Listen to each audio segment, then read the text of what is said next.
MeMonster. Chapter 51. He's going to ask for help. Internet. You need my help? Isel blinked. I hadn't explained explicitly, but looking back on what I'd said so far, she should be able to understand what I meant by asking for help. Isel, who had been staring blankly for a while, shivered as if struck by lightning. Wait, really? You're talking about accessing the internet here? I nodded. Just a moment. Isel turned her gaze away with an awkward expression. Could it not work? I asked, just in case. If it doesn't work, forget it. It's not like there was no one else who could help anything besides me. I gave up and lay down on the bed. It was late anyway, and I was starting to feel drowsy. I had to wake up early tomorrow to keep up with my training schedule. It's not that it won't work. I can do it. Then why hesitate so much? I can do it, however, there are some limitations. Interfering with information from other dimensions isn't easy for me either. There are penalties. First, Isel began to explain what she needed to endure in order to connect to Earth's internet. There's a time limit. You can't connect whenever you want. A certain period of time is needed for one connection. The duration varies depending on the situation, but it's at least a month based on the waiting room standard. We have to gather the residual interference left by the master. It's a hobby, but not an easy one. Isel sighed and shook her head, complaining about how she used to be free before she came here to take care of this waiting room. Furthermore, even if you've connected once, it doesn't mean you can use it unlimitedly. This limited time can also be reduced based on certain conditions. If you're just browsing, you can have over an hour. But if you directly interfere by writing posts or sending replies, the time gets drastically reduced. This is tough. If the internet were limitless, I could do much more than just advising anything, like checking my own situation on Earth, or what kind of company Mobius is, among other things. But with these conditions, I could only do one thing. I was going crazy, too. It's been a while since I visited the Ragnaroki Cafe. Isel subtly gauged my reaction. What's happening now could be seen as me interfering with her hobby, which has a time limit. But still, I couldn't just watch her. I needed to use the internet, directly. If that's possible. Isel looked gloomy. Then, suddenly, she lightly tapped her cheek and assumed a determined expression. Got it! For Loki's sake! Isel disappeared and reappeared in her usual dress. She also had a white cloth with the Chinese characters for victory inscribed on her forehead. Isel began to swing her arms as if performing karate. Hot! Fairy power! With a spirited shout, Isel extended her arms forward. A window appeared in the air, like a pop-up window on a computer screen. Sorry, you need to do it quickly. I can't maintain it for long. A drop of sweat trickled down her forehead. Her outstretched arms were trembling. Do you really have to take that pose? Focus! It's a focus stance. Anyway, hurry. If it's too difficult, just stay calm. I'll finish it quickly. Interfering with a game and interfering outside of a game are probably different matters. Quickly making a decision, I touched the shortcut to Windows Internet. The familiar start screen of a search engine appeared. I logged into the site right away. There was a keyboard where I could type below. From the login screen, I entered the official Pick Me Up Cafe. It's been a while since I've been here. Since my last access, I uploaded a guide and it had been half a year since my last access. I closed the private message window. There was no time to waste in a place like this. Isel's face was turning red. I entered the strategy category of the official cafe. There was a board for gameplay advice. I skimmed through the posts one by one, starting from the top. It didn't take me long to find the post I was looking for. Gameplay advice board. I'm stuck. Please help. Windfang. Hello. I have something I want to ask. It's been just shy of a month since I started. At first, things were going well, but lately I've been feeling a bit stuck. I followed the guide exactly, so it's strange. First, here's the current state of my waiting room. A screenshot of the waiting room was attached. An information window displaying the list of owned heroes and facility status appeared. It was undoubtedly anything. In the list of heroes, I caught a glimpse of a 2-star hero named Han Israt. Below, there was the current level, stats, and skills listed. I'm a real game character! Suppressing the sense of embarrassment, I continued reading. After the screenshot, anything described what strategies he had referred to and how he had managed his waiting room in detail. When and how he upgraded facilities, how he formed parties, and even incidents and accidents were almost all covered. I felt a slight headache reading this. He only needed to ask about how to solve the problem at hand. There was no need to expose his own playing records. There were comments under the post. Comment 21. Deep Road. Did you really play like that? It's unbelievable. How did you get to the 14th floor? Cracked Pot. The post is too long. Can you summarize it in one line? One-line summary. The user above is terminally ill with I'm better than you syndrome. Approach with caution. One Piece, Two Piece. Dude, what were you trying to do climbing 14 floors in 1 month? But seriously, you're a hopeless case.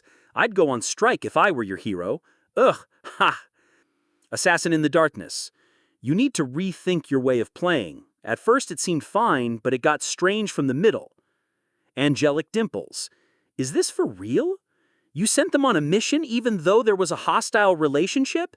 Did you want to open a coliseum? There were many mocking comments ridiculing anything. Although a few users wrote tips, they were mostly buried, and even those were mostly incorrect advice. Sigan. But why are the stats of that 2-star like that? It's a bit strange. How many skills does it have? Angelic Dimples. Did you see that? I bet that hero is the secret to his success. What a strike of luck. Overly reactive. I'm not sure where to start helping from. The post might get a bit long. Anyway, make sure to thoroughly read the posts on the strategy board. Start with Loki's post. At most, they were telling him to look at the strategy board. It wasn't difficult to understand why this was a task that required a complete overhaul of gameplay. I looked at his cell. She was maintaining her pose, sweat dripping down. She seemed already at her limit. If I had unlimited internet, I would have explained through comments everything he needed to do one by one, but I didn't have much time. I entered Google Drive with my email and downloaded the document files that were stored. After the download was complete, I gave them a quick look. Then I returned to the cafe's comments. Check your mail. Just read that. I right-clicked on anything's username and selected Send Message. After sending the message, I clicked on Send Mail, I attached the document file and sent it. What's up there? Isn't that Loki? That was fast. Crazy. Seriously, it's really Loki. I compared the guide nickname to the post. It's really him. OMG, what were you doing all this time that you're coming out now? Loki, please read my message. Instead of these I'm better than you people, consider helping me, please. Why is Loki giving him advice? I heard you have to pay $1 million for consultation fees. The comments began to flood in. In the comments section, the topic about anything had disappeared, replaced by irrelevant discussions, mainly related to me. There were even people trying to initiate one-on-one conversations. I should have made it a private comment. At least the usernames remain. Just as I was about to add a new comment, Izel's scream echoed. No. I got it. As soon as I closed the internet window, Izel staggered and collapsed to the ground. The window disappeared. This opportunity seemed to have come to an end. Good job. Thanks to you, it's over. Did it work? Did it really work? It depends on how anything responds. Izel wiped her forehead with sweat and asked me, It felt like you sent him a document. What's in it? My play records, among other things. Don't tell me it's the Sky Disc. What on earth is that? There's a rumor. The currently available Loki guide isn't the complete version. The real guide is said to be hidden by Loki. It is said to contain everything about Pick Me Up. Izel came closer, exhaling through her nose. Her face was as red as a strawberry.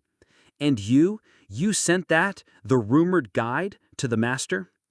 For now, step back, I'll tell you. I pushed Isel away as she tried to get closer. Isel nodded her head absent-mindedly and then took a few steps back. She then knelt in front of me with a respectful posture. So, the truth. Please tell me. It's partially correct, I sighed. It's true that my guide posted on the official cafe is incomplete. While it includes information about valuing facilities and not discarding lower-grade heroes recklessly, along with various tips, it lacks essential operational methods. I had become lazy in the process of writing it. I also didn't feel the need to fully disclose the results of my analysis and research.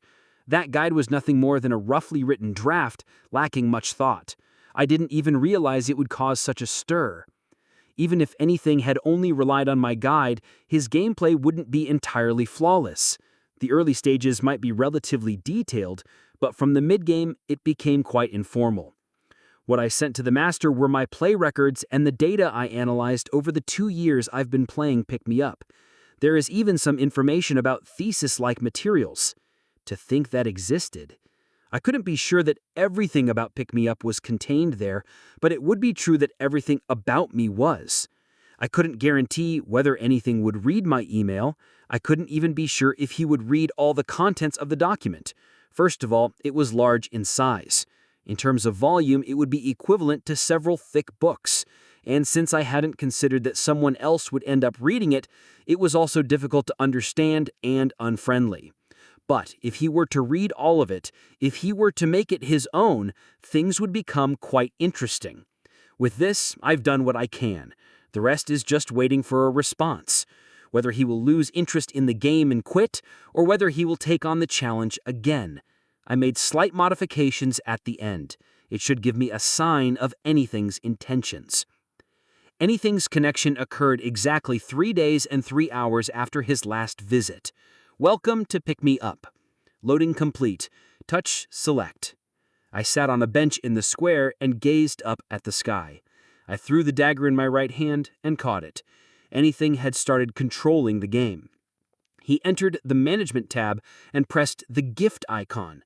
Purchasing Warhorse statue for 5,000 gold, gifting Warhorse statue to Han 2 stars. Isel appeared next to the fountain. Nestled in her small chest was a wooden statue that I had once broken, now new. Isel approached with a puzzled expression. Why is he giving you this again? Give it here. Are you going to break it again? I took the Warhorse statue from Isel's embrace. Han, 2 stars, is delighted to receive the Warhorse statue. Affection increased. I smirked. Isel looked at me, even more confused. It's written at the end of the guide. Give the Warhorse statue to the hero you like. Even if he didn't accept it the first time, he will delightedly accept it if you do it a second time. He had read that thick document to the end. With the statue in hand, I stood up from the bench. I had the statue in my hand. I could place it anywhere I wanted to. I didn't need a half-hearted master. If I really were to climb to the top of the tower, I couldn't settle for anything less than the pinnacle of 100 million users. Without reaching that level, no one could handle me properly. He might not have understood the content of the entire document yet, but as long as you trust me and trust yourself, I murdered, I'll make you the best. Chapter 52. I placed the Warhorse statue on top of the fountain. I had planned to take it with me once the master logged out, but now that Anything had returned, we'd be busy again starting today. The tasks ahead were piling up like a mountain. As I headed to the training ground, Isel followed along. Loki, what if the master hasn't changed? There's no chance of that, I reassured Isel. While I couldn't be sure how much things might change, it was certain that they would. The fact that he went to the official cafe for advice already showed a change in his mindset. Still, I'd only know the extent of that change the next time I contacted him. When's the next opportunity? The next online meeting, you mean? I nodded. It could be as soon as a month, or it might take more than half a year. It depends on how quickly residual interference accumulates. What's this interference?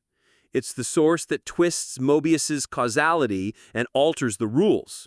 When the master logs in and watches the waiting room or engages in activities, energy accumulates. As the floor numbers increase, the gathering speed gets faster, and above all, gems. Iselle spun around and raised her right hand. A blue, sparkling gem was clenched in her hand. This is a gem, the crystallization of interference, a jewel imbued with the power of creation. Is that kind of power in microtransactions? Of course! Human money carries strong intentions, you know. Cyber money is fine, but what's even better is cold, hard cash. If you bring cash to the main office, you get an additional 1% payment benefit. Didn't you know? Kind of trivial. Not many would go all the way to the main office for just 1% extra. Regardless, I knew this encounter with anything wasn't the last. The most important thing was to keep building on this foundation, and if any discrepancies emerged, we could correct them during the next encounter. With a bit more breathing room, I planned to investigate life and death in the real world, Mobius, and Pick Me Up. There was still so much I didn't know. To do that, I needed to pick up the pace and gather what they called interference. The first contact had ended. It was time to assess the changes. After parting ways with Iselle, I entered the training ground. Members of the first party were scattered around, engaged in training. I stepped between Jenna and Aaron, who were sparring. "Hey, Oppa! Stop for now. I have something to say. Call Elka too." Sometime later, the members of the first party gathered in one place. I spoke up immediately. Effective immediately, the participation restriction of Party 1 is lifted. The three of them looked at me with bewildered faces. I briefly explained that the master would change. Jenna giggled. It didn't matter to me how the master was, but still, this is good. Aaron gripped his spear silently. Elka alternated her gaze between the two of them and me, then sighed and lowered her shoulders. All three agreed. With a sound effect, a system message appeared. First party is now manipulable. Well done, Master. The hero has reversed his heart. You've had quite a break all this time. Isn't your body itching? No, I looked at Elka calmly. Itchy, itchy. I'm feeling itchy. Good. The conditions of the three weren't bad. During the extended strike, they had inadvertently had some rest time. Han, Jenna, Aaron, Elka. Iselle's voice calling the first party echoed out. Immediate deployment. I came out to the square with the members. Iselle was fluttering around the square. In the midst of it, Aaron whispered, Hungneem, the master might have changed his mind, but we're still just 4. Isn't there one spot vacant? Don't worry about that. I grinned. Iselle shouted again, Edis! Edis, honey! Jenna tilted her head. A moment later, Edis appeared with a puzzled expression. Why me? The master requested temporary inclusion in the first party. Will you do it? Speak up. Edis looked at me. You lifted the participation restriction. As you can see. And the master? We'll see in due time. After a brief contemplation, Edis came to a conclusion. All right, if you all are fine with it. Second party is now manipulable. The incapacitation of the second party, including Edis, was lifted. The leader's decision is the will of the entire party. If the bond is not strong within the party, it's deemed impossible. Forming a party. Drag and drop the hero. Edis, 3 stars, joins first party. And with that, Edis's affiliation was changed to the first party. Of course, it was a temporary measure. The deadline was until we broke through the 15th floor. As a result of the sacrifice of the third party, it was concluded that the 15th floor required a small-scale mission with a single party. In that case, there was no need to divide parties. If both sides worked well together, we could create temporary parties by mixing elites according to the master's intention. The standard method is to insert a new hero and nurture them from level 1, but given the delay due to the strike situation, things had been considerably slowed down. Maintaining speed while pursuing efficiency, I welcomed this approach as well.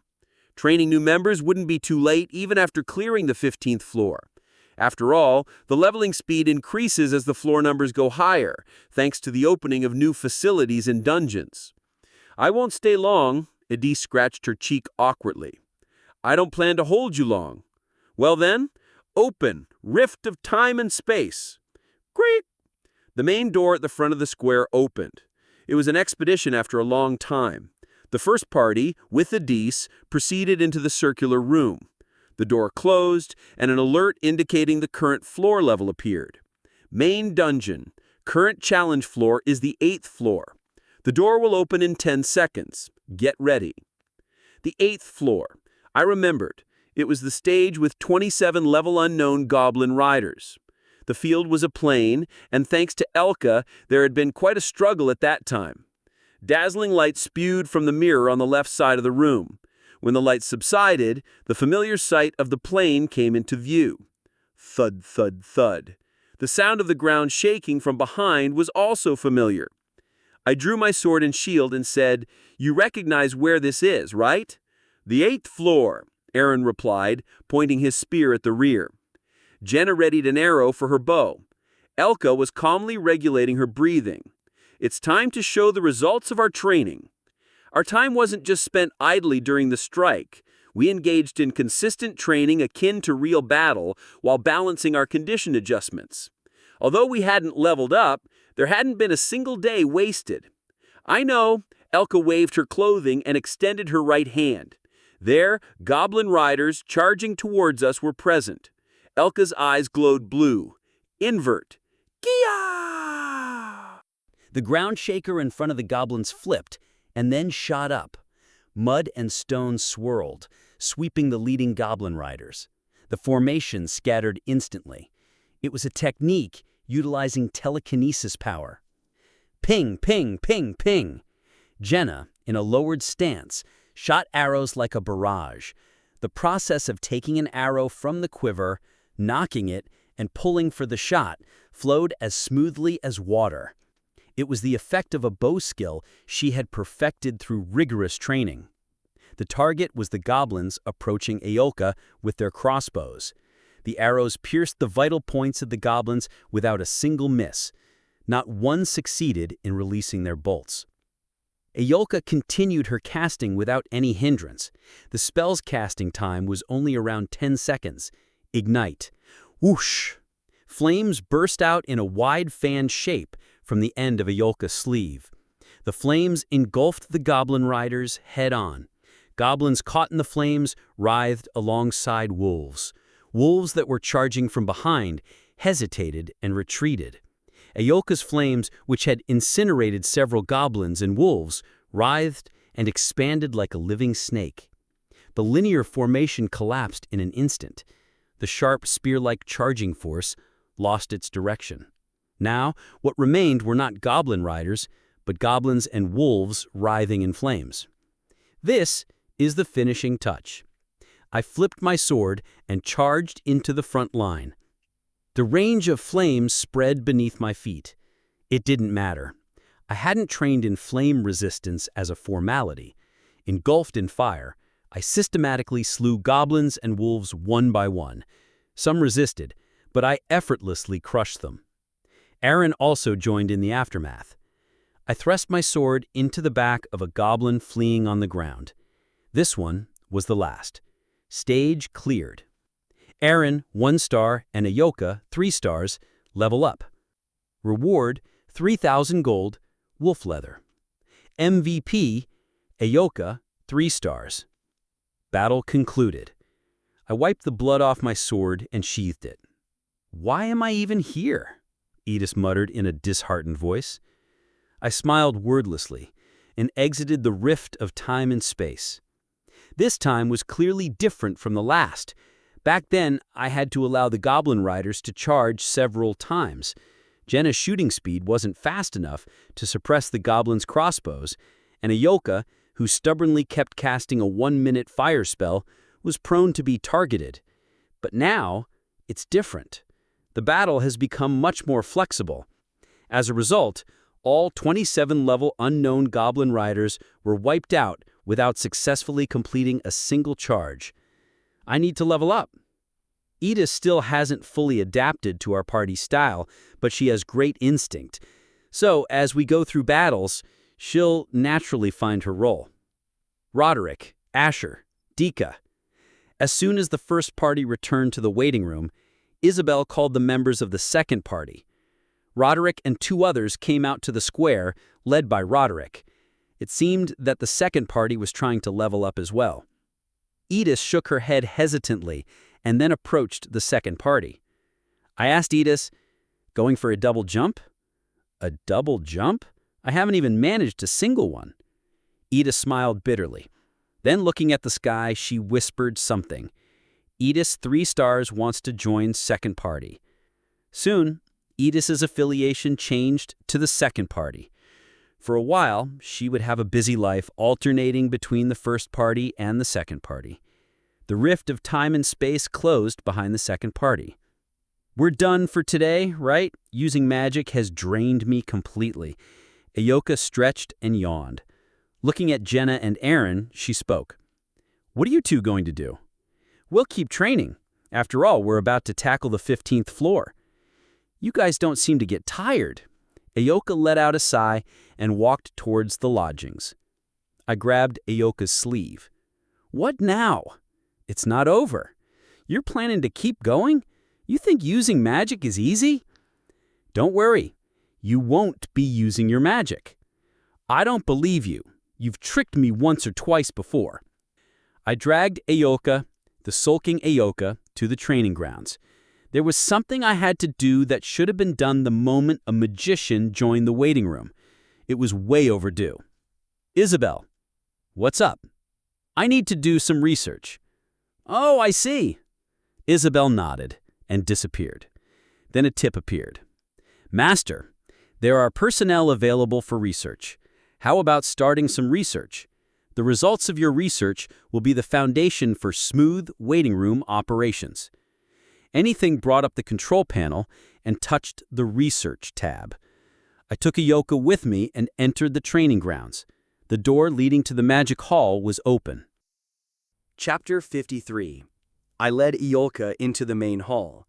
The dim lanterns cast a soft glow over the interior of the magic hall, filling the air with the scent of unfamiliar incense and old books. Ayoka, stepping inside, blinked in surprise. So this is the magic hall. Why did you bring me here? I told you, you won't be training your magic. I closed the door behind us, and the room darkened further. What you have to do is research. Research? Just wait and see. I leaned against the wall. An information window appeared, displaying the research tech tree. Research. Current development levels are as follows. 1. Hero Responsiveness Research Level 0. 2. Facility Scalability Research Level 0. 3. Dungeon Complexity Research Level 0. Tips. Placing personnel in the laboratory can earn research points. Use research points to upgrade the waiting room as you like. Recommended researcher list. Ayoka, 3 stars. Would you like to appoint Ayoka, 3 stars, as a researcher? Yes. I rummaged through the books on the shelf. While spending time in the waiting room, I'd learned to decipher Taunia's language, but the contents of these books remained cryptic. Only the magical patterns and formulas seemed vaguely familiar. I'd seen them before in the item crafting minigame. Isol appeared beside Ayoka, who was staring blankly. Ayoka jumped in surprise. Don't suddenly appear next to me, you startled me. Shh, get used to it. I didn't appear here just for fun. Anyway, see that desk over there? There should be a pen and ink. Solve the problems with that pen and put them into the box with the complicated patterns. I closed the book and put it back on the shelf, then glanced at Ayoka. She awkwardly approached a desk at the side of the hall. On it were a blue glowing ink, a black feathered pen, and a document covered in strange symbols. Ayoka scanned the document. These are the formulas we used to learn at magic school. Just solve the problems and put them in the box. Isol pointed at a black circular box next to the desk. Ayoka looked baffled. Why do I have to do this? It's for research. You have to do it, unless you want to get scolded. It's an order from the master. You people always use these methods.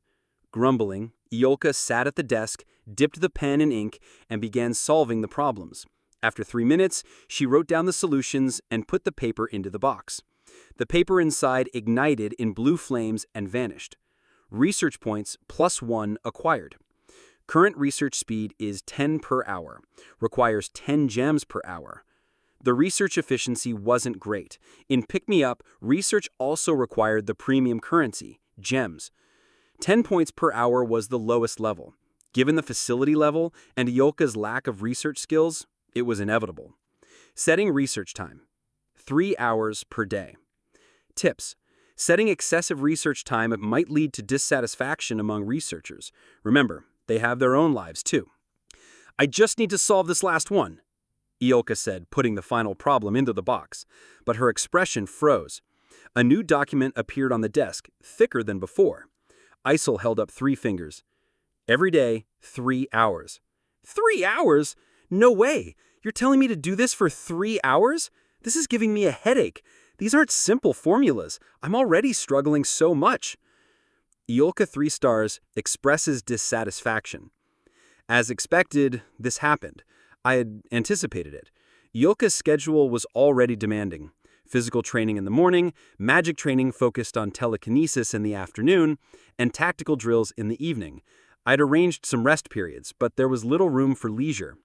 Asking her to spend another 3 hours here would naturally cause resistance. No one enjoyed overwork. But I couldn't reduce training or research time. Research was crucial for the expedition's progress. Ioka pursed her lips. Hey, say something too. This is going to enslave me from morning till night. I thought for a moment. I needed a way to keep Ioka motivated without losing time. There was something. A fur coat. Han 2 stars wants fur coat. Would you like to gift it? Cost 3,000 gold. Yes. A coat covered in white mink fur appeared. It was one of the clothing items from the gift shop. Ioka's eyes widened. That's... You said you wanted it, didn't you? I smirked. Jenna had told me Ioka wanted warm clothing. The waiting room could get chilly. I tossed her the coat. Ioka stood up and eagerly accepted it. It's prepaid. If you complete the tasks properly, you'll get more. Ioka quickly put on the fur coat, stroking it in delight. Then suddenly she muttered sarcastically, "You're trying to change my mind with this? How ridiculous. If you don't like it, give it back." I tugged at the coat. Ioka held on tightly, refusing to let go. "Who said I don't want it? I mean, I'll do it, okay? I'll do it." She sat back down and continued working on the problems. Meanwhile, everything was still managing operations after giving instructions for research. After the second party returned, a new third party was formed, consisting of promising individuals recently summoned. Later, Isel quietly called out the members of the third party. Among them, those who showed promise might join the first or second party. Next, the gathered members were sent to the weekday dungeon, and those at the equipment workshop were ordered to craft weapons. The place was bustling. Not bad. The master had certainly changed. The current tasks were basic, but that's what made them important. The previous everything hadn't even managed these properly. While enjoying everything's management, Ioka suddenly spoke up. "Don't you have any intention of learning magic?" Her abrupt question surprised me. "Even though I can only use fire magic, I know the theory well. You seem talented. What do you say?" Learn magic? It might be tough to learn alone, but there are plenty of valuable books in this library. If it's just the basics, I could manage. But I've already raised my weapon skill to level 6. Were they telling me to become a dark swordsman? As a 2-star character, my current class is still a novice. I could choose my class starting from 3 stars. I could continue as a warrior, focusing on swords and shields, but under certain conditions, a path to a hidden class opens. One of those options is becoming a dark swordsman. I shook my head. I'll pass. Why? It would be good to learn. It'll mess up my growth. Just because it's a hidden profession doesn't mean it's necessarily stronger. Sometimes it's better than regular professions, but more often, it's weaker. Especially for dark swordsmen, they need intelligence in addition to strength and vitality, which lowers their overall potential. There's a high chance of ending up mediocre at everything. If you change your mind, let me know anytime. You offered this because you don't want to solve problems alone, right? What nonsense? Was that the right answer? I smirked to myself. Training a researcher. After clearing the 15th floor and having some spare time, I planned to assign Elka to that task. Researchers belonged to the mage category, but acted as support personnel focused solely on research, not combat. The learning curve was much steeper than regular support roles, but out of a dozen, at least one should succeed. I couldn't keep Elka here indefinitely. I watched Elka working on the problems. As she solved them, she started talking about her background. Her family had once been prestigious in the empire, but had fallen into ruin due to political conflicts. She felt it was her duty to restore her family's name. But I didn't ask. How did you spend your time before coming here? Me? I was a farmer. Lies, who would believe that? Just let me solve these problems. I spent time flipping through the ancient texts on the bookshelf. After 3 hours, Elka stood up, looking tired. The hall's clock pointed to midnight. However, the master hadn't logged off yet. The reason was clear. It was waiting for the accumulation of research points. The research points gained from 3 hours totaled 30. With 30 points, the first research could be completed. The time had come. The research tree was divided into 3 categories. Hero Responsiveness Research, which enhances heroes' response to missions and commands. Facility Scalability Research, which opens up facility details and allows for more direct operations. And Dungeon Deepening Research, which expands the types of special-purpose dungeons and assists in material procurement. They respectively managed heroes, facilities, and dungeons. Among these, the first research anything unlocked was ding. Research, Hero Responsiveness is now at level 1. It was the Hero Responsiveness Research. I had some expectations about its effects. Blessings of the goddess descend upon the waiting room. Zing! Unidentifiable clusters of light shimmered in the sky. The clusters turned into dozens of beams shooting down toward the waiting room. One of the beams pierced Elka's chest as she sat in the hall. Huh? Elka, rising from her chair, staggered and sat back down, lowering her head. Something strange. I opened the door to the magic hall. Jenna and Aaron, who were at the training ground, were in a similar state, half slumped to the ground. I checked their complexions, but they didn't seem to be in pain. It seemed like temporary dizziness. It didn't take long for Elka to regain her senses and stand up, though her face was pale.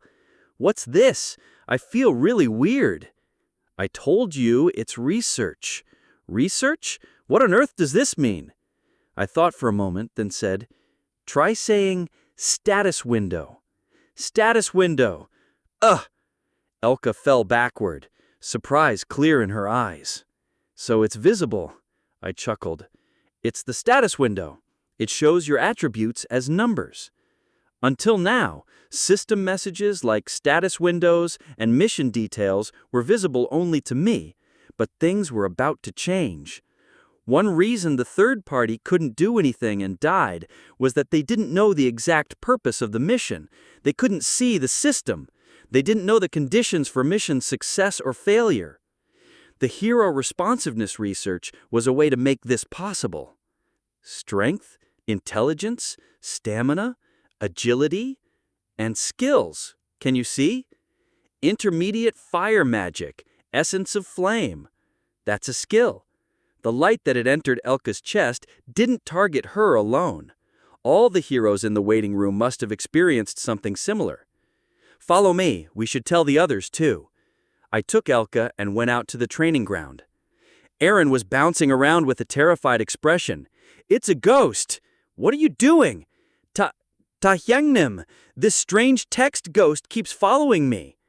I ran up to Aaron and grabbed him.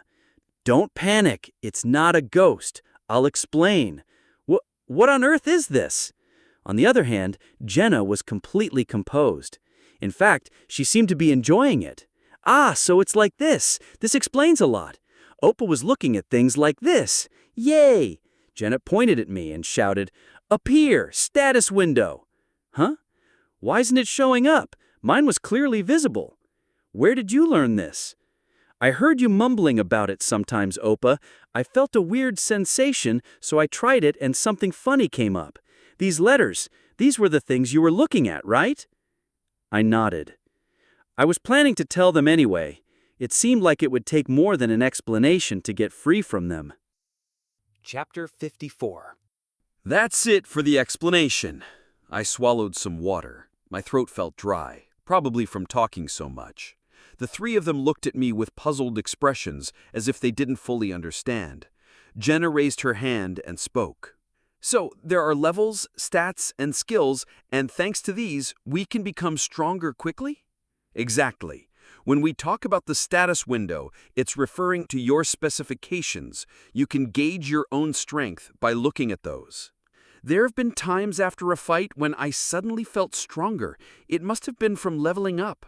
It's hard to believe. Even for any magician, such a thing would be impossible, Elka muttered, sounding disappointed.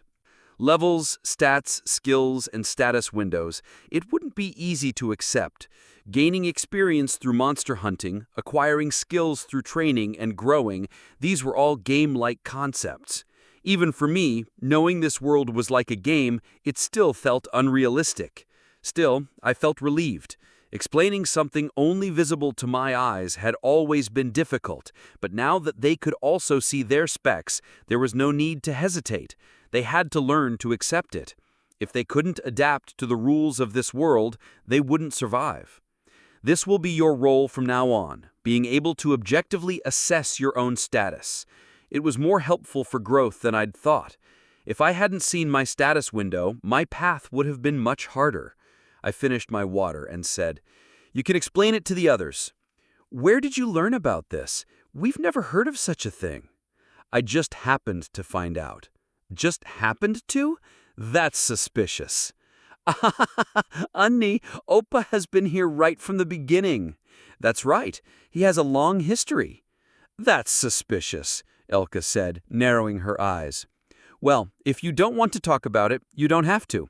Everyone has at least one secret. The advice you gave was helpful, though." That's right. It's incredibly helpful. It's become a part of who we are." "You're really good at flattery." "It's not flattery, it's a survival strategy." Jenna began telling the story of how we met and how I'd overcome difficulties. The topic shifted, and eventually Aaron joined in. Elka turned her gaze away from me, but still listened to the conversation. I smiled. If they survive until the end, I plan to tell them everything. Of course, that would be when the time comes to part ways. The next morning, Jenna gathered everyone and began explaining about the status windows. Those who quickly understood were mainly combat-oriented individuals. Sensing that they had become unusually strong due to some sort of power, it was only natural for them to believe it. But for now, they could only see their own status windows. They couldn't see the status windows of other heroes or system messages, only a small part of what I could see. Whether this was due to a lower research level or if I was something special, I still didn't know. It would become clear as time went on. That evening, during training. "Up until now, the training we've done has been to improve our physique and gain skills, right?" "That's right." 3 arrows were fired. Jenna pulled the bowstring far back, moving with precision. After mastering rapid fire, her shooting speed had become abnormally fast. I blocked and deflected arrows as I rushed towards her. Thud. The sharp sound of metal echoed. Jenna swiftly drew a dagger and blocked my blade. As I thought, something was off. The blades clashed. Jenna moved fluidly, swinging her dagger and finding an opening. In an instant, she thrust her blade. "Oh my!" Jenna quickly retrieved her dagger and leapt backward in a mid-air somersault, then resumed shooting. The weapon transition was seamless, without hesitation. It was the effect of switching. "It's light." Arrows caught in the path of my blade fell like leaves. There was no need to use a shield. The moment the arrow was released, I could anticipate its trajectory. I sidestepped and avoided 3 arrows with 1 step. With 1 swing, I broke 2 arrows. Unbelievable! In no time, Jenna's quiver was empty. I tossed her a new quiver full of arrows. Jenna looked at me as if she couldn't believe it. The training ground was littered with broken arrows. "Is that a skill too? Blocking everything?" "That's right." "It's not fair. I can't land a hit on you at all. If there's a skill for blocking, wouldn't there also be a skill for piercing through it?" Jenna tilted her head, puzzled. At that moment, I rushed at her. My target was her slender neck like that of a deer. Just before red blood would spurt, Jenna lowered her head. The blade grazed her hair and passed by. "You're really trying to kill me." "That would be fine, too." "Heh." Several thrusts passed through Jenna's body, but there were no fatal wounds yet to halt the duel. I could slit her throat. I could tear her abdomen. Any fatal injury would do. As long as I didn't kill her with a single strike, it was okay. In the past, Jenna would shoot arrows from a distance, and I would stand still and block them, but we had reached a stage where this level of training didn't satisfy us anymore. To level up our skills, harsher conditions were necessary. Real combat weapons, no rules, until the opponent was about to die. After that strike event with the Master, we decided on this training. It was designed to maintain the sense of real combat for more efficient training and to not forget the real sensation after that long break.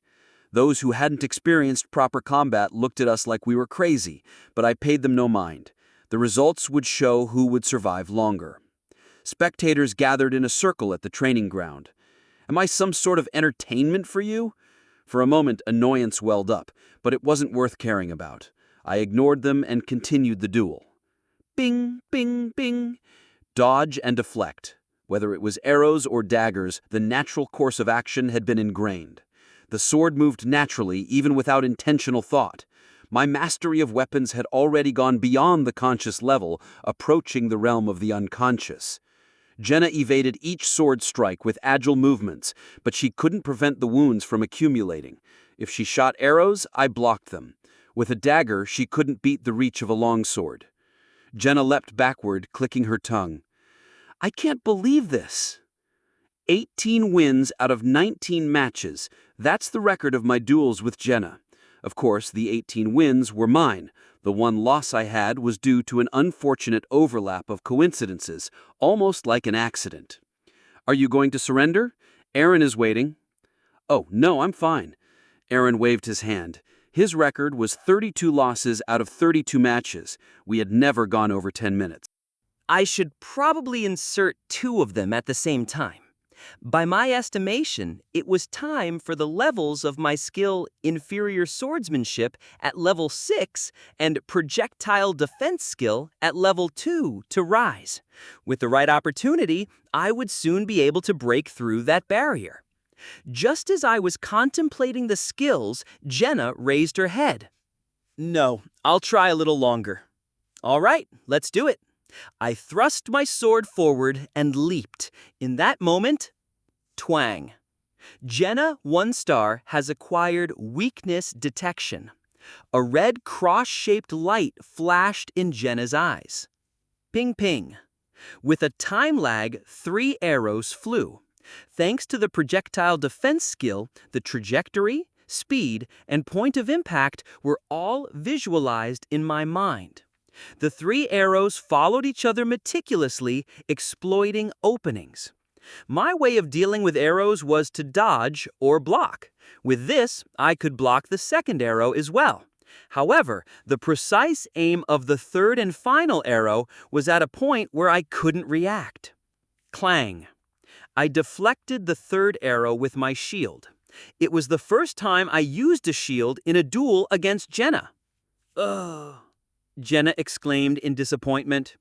With my sword extended, I muttered, "Does this make it 19 wins for me?" "Monster!"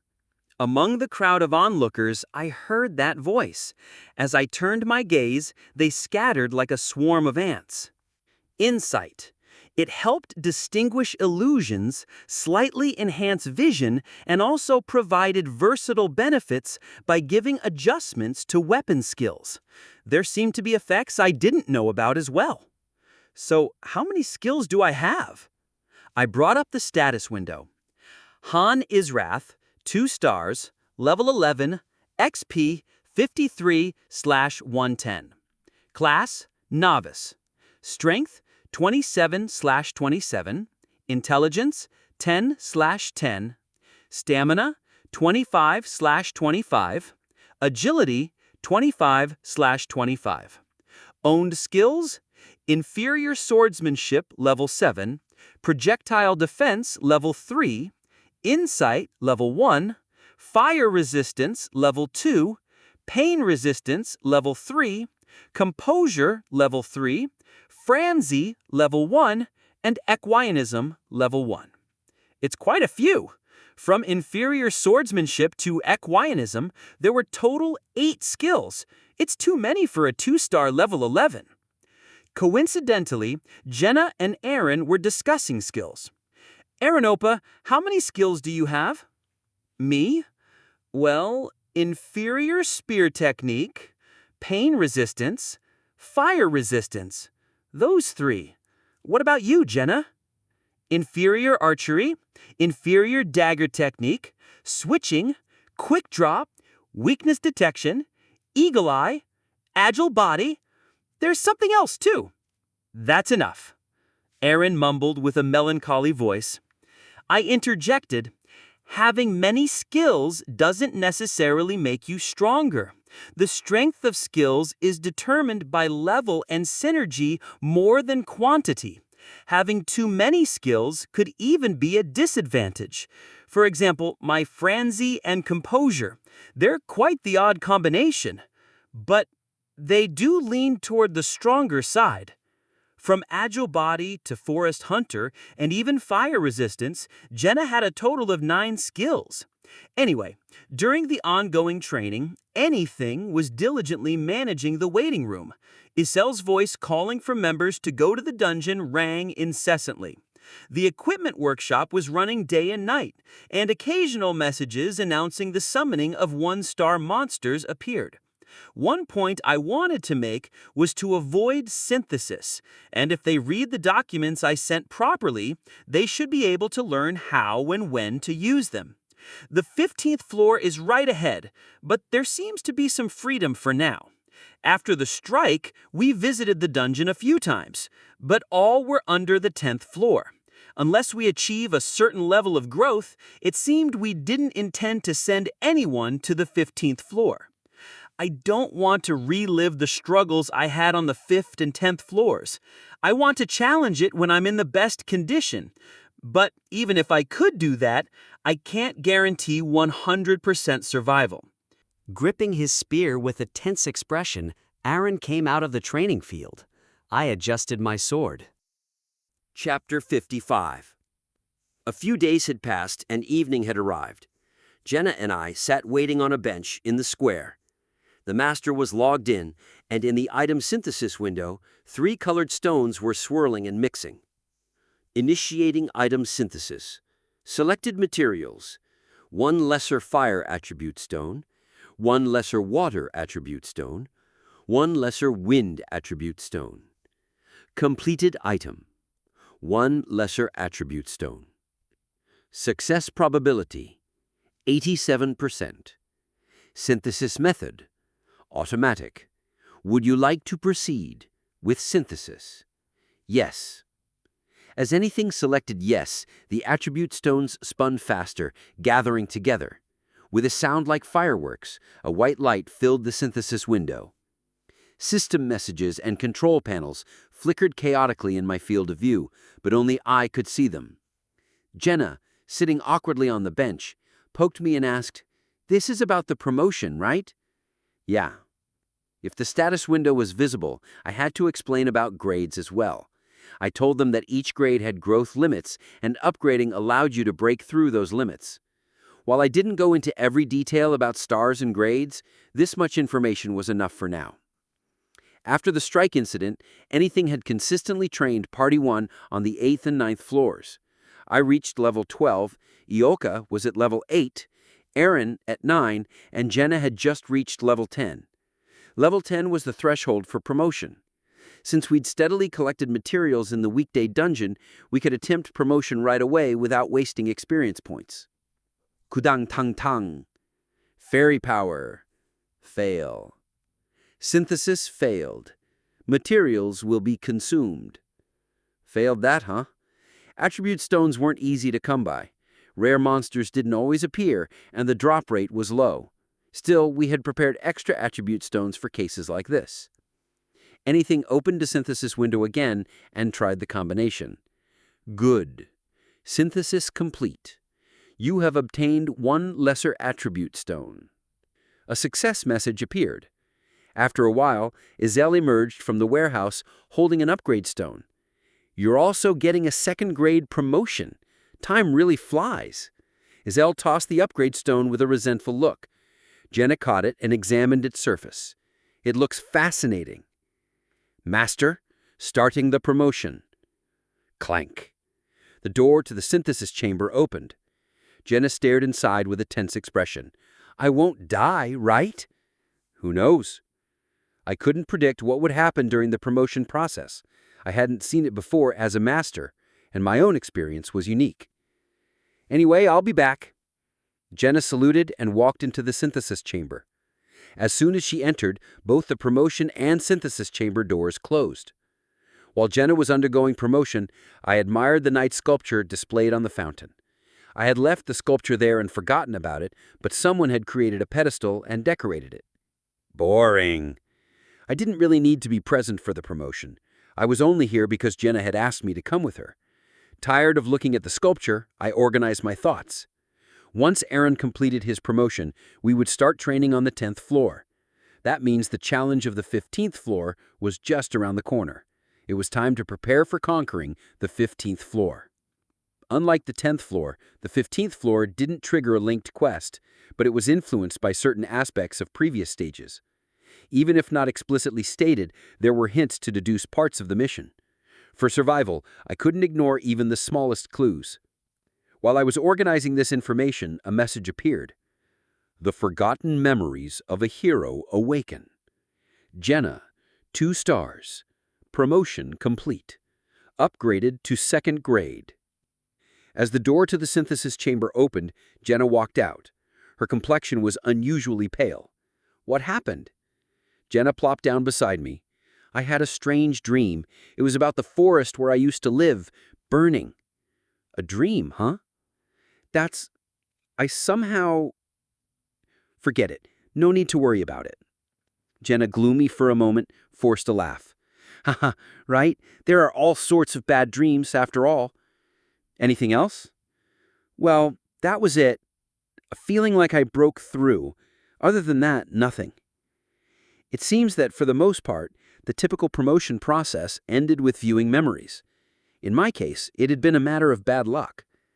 It seems like promotions help in recovering memories. Then the current heroes must be in a state of memory loss. Probably by the time they reach 4th grade, or at the latest 5th grade, the heroes will have a rough understanding of the truth, how they were summoned, and what happened to their worlds. Since my case was different, the memories that came back didn't belong to me. The next day, Jenna regained her usual liveliness. Later, Aaron also completed his promotion. Since I didn't accompany him, I didn't know what kind of dream he had. However, his determination to return was much stronger than the 4. Aaron didn't rest from training until late at night. Deep into the night, the clock pointed at dawn. Aaron gazed at me with a tired expression. Dark circles had formed under his eyes, a natural change considering he hadn't rested from morning till night. "Aaron, you were... Shh. Aren't you going back, Youngnam?" "I have things to do." "You're working harder than me. I should work harder too." "If you push too hard, you'll ruin your body. Take it easy." I'm fine." Aaron forced a bitter smile and left the training ground. I looked around. Just half a day ago, the training ground had been bustling, but now it was eerily empty. With my sword drawn, I approached a wooden statue, a human-shaped doll. As the training grounds reached level 2, the practice equipment had evolved from scarecrows to wooden statues. I activated the switch in my mind. Han, 2 stars, has entered a frenzied state. My mind instantly heated up. A sense of omnipotence, as if I could do anything, surged through my nerves. After adjusting my stance, I began my forms: right eye, left shoulder, heart, lower abdomen, ribcage, groin, calves. With each dance of the sword, wood was shaved away and splinters flew. After about 3 minutes, the wooden statue was damaged all over. This wooden statue was impervious to most sword cuts. Aaron had to put all his strength into his thrusts to even leave a slight mark. But now it had fallen to a mere piece of wood. My strength has definitely increased. Even from the status window, the changes were clear. Except for intelligence, all stats had increased by 5. I approached the wooden statue and carefully observed it. I was checking if the sword had struck the intended spot. Accurately thrusting the weapon exactly where I wanted to was one of the fundamental skills I had mastered most faithfully. However, after a while, I could only sigh in disappointment. As expected, it's incomplete. The sword's thrust is slightly off from the intended point. It lacked accuracy. In a normal situation, there shouldn't be any deviation. When I trigger frenzy, though my rationality isn't lost due to composure, there's still a penalty. As I turned off the switch in my mind, the heat quickly subsided. Instead, a dull ache spread throughout my body. If the skills synergize with each other, they should merge into one, ideally. Just as lesser swordsmanship and lesser shield technique change to lesser sword and shield technique, if two skills are properly harmonized, they should merge into one skill. I tried an experiment just in case, and it was confirmed. When you trigger frenzy, the body gets stronger, but skills decline, and you lose composure. Light erupted from the wooden statue that had turned into shards and began to reform. I activated frenzy once again and resumed practice. Suppressing the heat in my mind, I didn't lose control of my body. The goal was merge skills. The two skills needed to merge into one. I wanted to complete it, at least before reaching the 15th floor. Since it wasn't something pleasant to show others, I was practicing alone. But after a while, I realized someone was watching me. I stopped my movement. Turning around, I saw Edith leaning against the wall looking at me. When our eyes met, Edith waved her hand with a slight smile. "Working late into the night, huh? And you? What made you stay up late?" Unlike Aaron, who's a training fanatic, Edith often finished training quickly. It wasn't common for her to stay until late evening. Edith stepped away from the wall and slowly approached me. "I have something to say." "Something to say? We're soon heading to the 12th floor." "That's right." Edith was originally part of the second party, but she was temporarily in the first party. At first, she stumbled somewhat, but through battle after battle, she was now providing more than her fair share. Edith hesitated for a moment, then spoke with a firm voice. "Have you ever killed a person?" What a strange question. After sheathing my sword, I turned to Edith. "Why are you asking that?" "I heard you guys aren't combat-oriented. Jenna's a hunter, Aaron's a forester, and you were a farmer, right? Hard to believe, but still." "So?" "Killing a person is different from killing a monster." Edith's focus seemed to blur. She appeared to be recalling distant memories. "From the 12th floor onward. The enemies become human, huh?" Edith nodded silently. "So that's it. The second party that tackled the 12th floor first, Asher and Dika, had gone right up to the point of dying on the 12th floor, which became a crucial reason for the second party to join the strike. It seems that their struggle wasn't due to the difficulty of the mission, but due to its nature." "Are you asking about our determination?" "Yeah, to survive." "I guess you know the answer better," I chuckled and replied. "My life here was already established through the deaths of others. Shay, Toby, Avant. There were already 3 synthesized in me. The number would only increase in the future."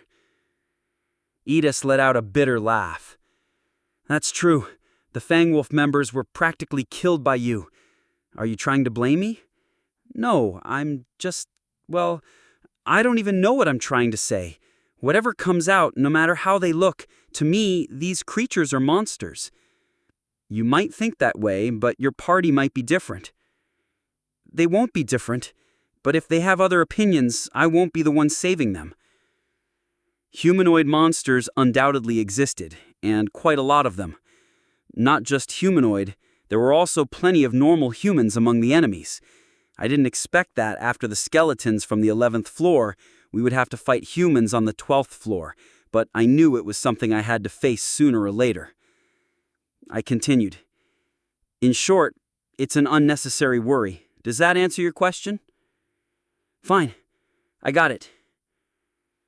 Edith hesitated briefly before leaving the training area.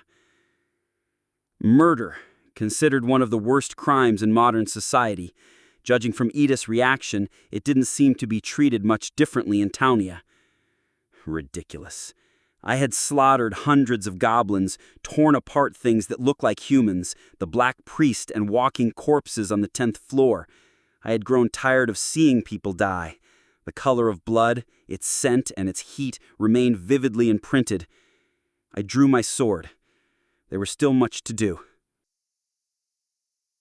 Thank you for listening. If you enjoyed this story, don't forget to subscribe, comment, and like the video. Have a suggestion? Let me know in the comments.